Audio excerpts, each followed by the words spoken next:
Dance floor কাঁপানো Nora Fatehi এবার রাজনীতির মাঠে, কিন্তু কেন তিনি আন্দোলনরত শিক্ষার্থীদের পাশে দাঁড়ালেন? ঘটনাটা ভারতের নিট পরীক্ষার প্রশ্ন ফাঁস নিয়ে, যেখানে লাখ লাখ পরীক্ষার্থীর ভবিষ্যৎ অন্ধকার। কিন্তু এর পেছনে আসল সত্যটা কি? নোরা ফাতেহি চুপ থাকতে পারেননি। তিনি ইনস্টাগ্রামে এক দীর্ঘ বার্তায় বলেন, এটা কোনো রাজনীতি নয়, এটা লাখ লাখ তরুণের জীবন মরণের লড়াই।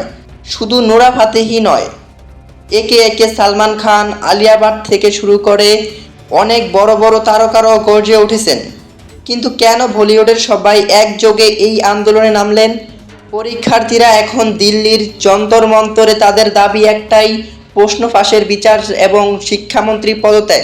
এই লড়াই শেষ পর্যন্ত কে জিতবে? আপনি কি শিক্ষার্থীদের এই আন্দোলনকে সমর্থন করেন? কমেন্টে জানান। আর আরও এমন ইনসাইট স্টোরির জন্য এখনই সাবস্ক্রাইব করুন। যারা ফেসবুক পেজ থেকে দেখছেন, পেজটি ফলো করুন। ধন্যবাদ।